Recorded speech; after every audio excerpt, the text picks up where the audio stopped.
leen sant di leen jox seen wàccuwaay yi ñëpp parce que presse bi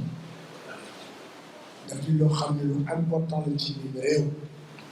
donc ñu leen di féliciter ci seen liggéey di leen sargal bu baax di leen wax dal leen ak jàmm toute la presse sénégalaise donc dañ leen bëgg a nettali li nga xam ni mooy démarche su say collectif la boo xam ne dañu ànd pour delloo si culture bi fa mu waroon nekk dans les temps ca maanaam yàgg loo xam ne man mii fekkee naa ko Senghor Léopold Sédar Senghor bi fi njëkk a nekk président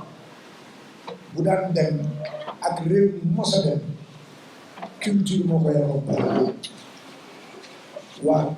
jigéen ñeeg góor ñeeg ñëpp ñoo daan nekk ci ginnaaw di accompagner un peu partout ak fu mu dem ci àdduna donc culture dafa am solo ci réew ñun ñu seetlu ne nag ñun artistes yi fi nekk ñëpp nga xam ni boo xoolee Djiby Guissé nii di nga def tour ci kanamam nga xool Dembel nii di nga def tour ci kanamam suñu waa ji Lamine daf liggéey bu am solo ci théâtre bi di nga def tour ci kanamam Pape Cheikh nii nag sama ginnaaw di nga def tour ci kanamam suñu waa ji tàggat yonent bii di nga def tour ci kanamam suñu jigéen ji di nga def tour ci kanamam Karim Mële di nga def tour ci kanamam ak Jules Guèye nii dinañ def tour ci kanamam donc artiste say yi bari nañu lool ñoom Yoro Ndiaye ñoom ñu Kalidou Kassé ñu ngi ci biir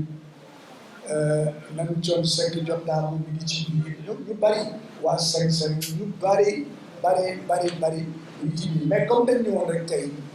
dañuy def benn point de presse defaguñu assemblée générale dégg nga defaguñu assemblée générale bu jotee nag dañ leen wax say wi nag dama bëgg mu leer benn biir boo xam ne dafa am solo trop mooy ñun li ñuy doxe mooy discipline tekkantey ni yomuñ tegle loolu mooy suñu leitmotiv te dañu bëgg nag ngeen xam ne yéen presse bi ñun ŋàññuñu kenn xulowuñu kenn amuñu kenn xaar ma yàlla amuñu kenn problème parce que culture bi culture Sénégal yëpp waaye bu demee nag ba feebar yenn feebar yi depuis des années foog ñu ñeme ñun les hommes et les femmes de la culture du Sénégal ñu ñeme xoos góob boobu def ci poudre d'azina def ci mercurochrome bu bëri te fi mu nekk ni loolu mooy doxalinu say bi donc loolu rek moo ñu tax a jóg pour que culture bi ñu delloo si ko à la culture parce que wax dëgg yàlla bu artistes yi culturels yëpp kontaanoon tey ci réew mi fii say bi du fi ne du ñu defar say bi sax mais artistes yi wax dëgg yàlla ñu ci bari kontaan ñu te ku kontaan ñu nag jarul xuloo jarul xeex jarul xiiroo jarul ñaayo jarul dara dañ naan la rek lii bëggatuñ ko bu fekkee nag dañ la dénk ne la waaw lii ñun artistes yu Sénégal yi ñoo la ko dénk ba pare ñoom artistes sénégalais yi amuñu benn contrôle ci liñ la dénk donc y a un problème donc problème boobu la ñu bëgg aussi mu leer culture bi dañ ko war a seggaat seetaat ko mettre les hommes qu'il faut à la place qu'il faut te li fi nekk wax dëgg yàlla am ñoom benn problème yàgg nañ fi te gisuñu loo xam ne rek culturellement bougé na vraiment ici dans ce pays comme à l'époque. À l'époque, la culture bougeait. À l'époque, la culture était dafa rafetoon fii Sénégal comme ni mu ko waxee tout à l'heure ma naw loolu wax lu rafet la foo dem ñun dëkk yi ci àdduna bi yëpp war nañ ko dem nañu fu ne te fépp fu ñu dem bu ñu nee Sénégalais nga rek à l'époque dafa am benn bët bu ñu lay xoolee dafa am benn respect bu ñu lay jox mais léegi dañu bëgg a delloo si culture bi à sa place delloo si culture bi à sa place nag mooy ñu xoolante ñun ak culture bi xool le président Macky Sall ci boppam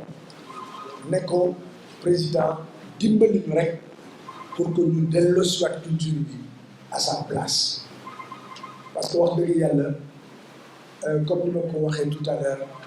artistes yu bari kontaan ñu ci ni ñu téye culture bi nii au Sénégal fii mu nekk nii ñu ko téye wax dëgg yàlla ñii ñëpp ak ñeneen ak ñeneen ak ñeneen ak ñeneen kontaan ñu donc loolu daal mooy démarche su say yu xuloowul comme ni ma ko waxee xeexul amuñu kenn ku ñu amal benn dara daal mais nañu bàyyi xel ne say yu daal daf fi nekk pour que mettre